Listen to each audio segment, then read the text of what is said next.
Regarde le psaume 82, verset 6. Dans l'Ancien Testament déjà, le psalmiste dit ce que nous devons savoir. Il dit ceci. Je vous avais dit, vous êtes des dieux. Et qu'est-ce que ça signifie? Vous êtes des dieux, pourquoi? Parce que vous êtes des fils du Très-Haut. Et puis regardez la suite. Cependant, ça veut dire Dieu même est désolé. Il dit cependant, vous mourrez comme des hommes. Vous tomberez comme un prince quelconque. Ça veut dire normalement tu n'aurais pas dû avoir les maladies que les autres, tes voisins ont. Tu es fils de Dieu, mais tu es malade comme eux, tu ne peux pas le loyer comme eux, tu as les mêmes problèmes que eux, tu es dans la galère comme eux, tu meurs comme eux. Pourtant, je t'ai dit, tu es un Dieu de mon espèce, parce que tu es mon fils. Tu es mon fils. Mais regarde ta vie, elle ne ressemble pas à un fils de Dieu. On te chasse des maisons, tu n'as pas d'endroit, toujours tu es malade, les démons n'ont pas peur de toi. Ce n'est pas normal. Ta vie a trop de souffrance. Ici, c'est des fils qui ne sont pas conscients de qui ils sont. Vous comprenez, non? Ce sont des fils. Que Dieu t'aide à être fils. Est-ce qu'on est ensemble? Le premier problème, ce n'est même pas d'être conscient. C'est est-ce que tu es réellement son fils ou sa fille? L'es-tu vraiment?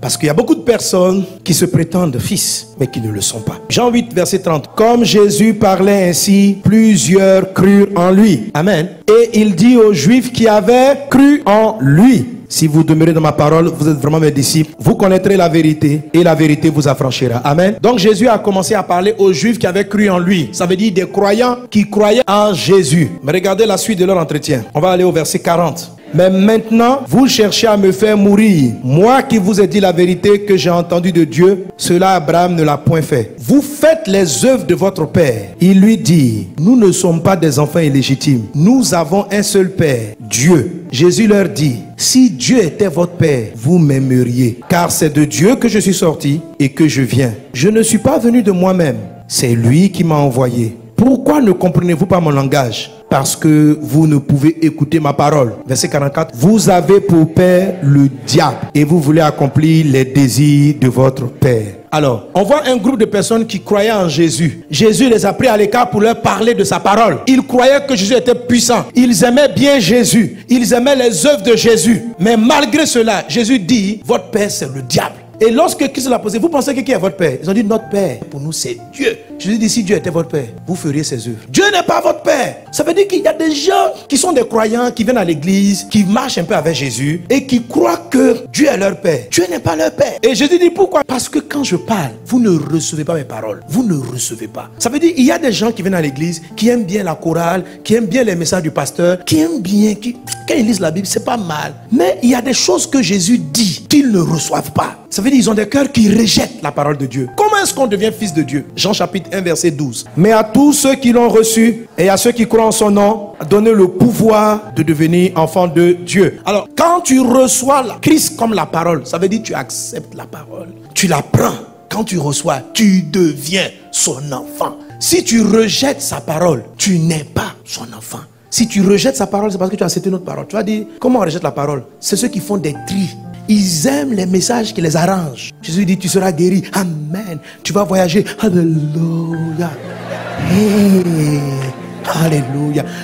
C'est ça le texte. On dit comme Jésus, Jean 8:30, comme Christ parlait ainsi, ils ont cru en lui. Ça dit comme il parlait d'une certaine manière. La manière dont il parlait là, ça les plaisait trop. Vous allez voyager. Amen. Demain, tu vas te marier. Alléluia. Oh Jésus, mon Dieu, mon roi, mon Seigneur et mon Sauveur. Après, il dit: prie pour ton ennemi. Non, tu vois, Jésus, ça dépend de quel ennemi.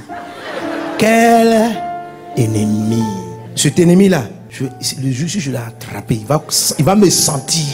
Dieu n'est pas ton père, c'est Satan qui est ton père. Je te le dis de manière crue. Tu n'es pas le fils de Dieu. Tu n'es pas un fils. Si tu pries, quand tu dis: oh Père, mon Père qui est dans le ciel, c'est pas Dieu qui va te répondre, c'est ton vrai Père, Satan. Et quand il te répond, ce n'est pas bon. Alors, si tu n'es pas réellement converti à Jésus, il ne faut pas faire la prière notre Père. Parce que quand tu dis notre Père là, ça ne s'adresse pas à l'Éternel. Quand tu dis notre Père, c'est un autre Père qui répond: oui, ma fille.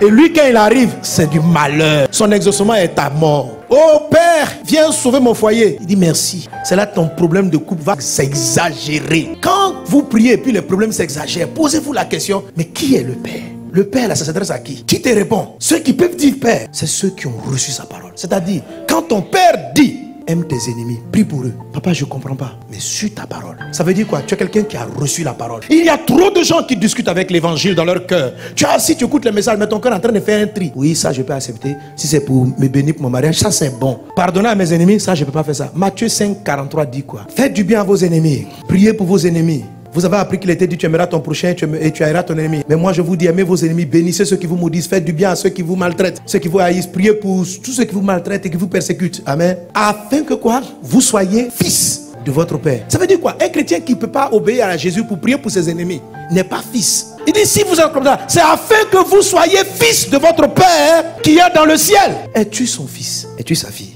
Ne discute pas, tu discutes trop. Jésus dit, je te dis, à la croix, j'ai porté tes meurtrissures. Ah, mon docteur dit que ce mal est incurable. Je suis désolé. Ta parole là, je ne la reçois pas. Je la reçois pas. Je reçois la parole du docteur. Les paroles qui rentrent dans ton cœur, ce ne sont pas des paroles que Dieu a dites. Ce en quoi tu crois, ton système de pensée est corrompu. Ce n'est pas celui du Père. Tu peux ne pas comprendre le Père. Tu peux dire, papa, je ne comprends pas bien. Papa, c'est difficile. Mais tu reçois. Si tu l'as dit, c'est bon.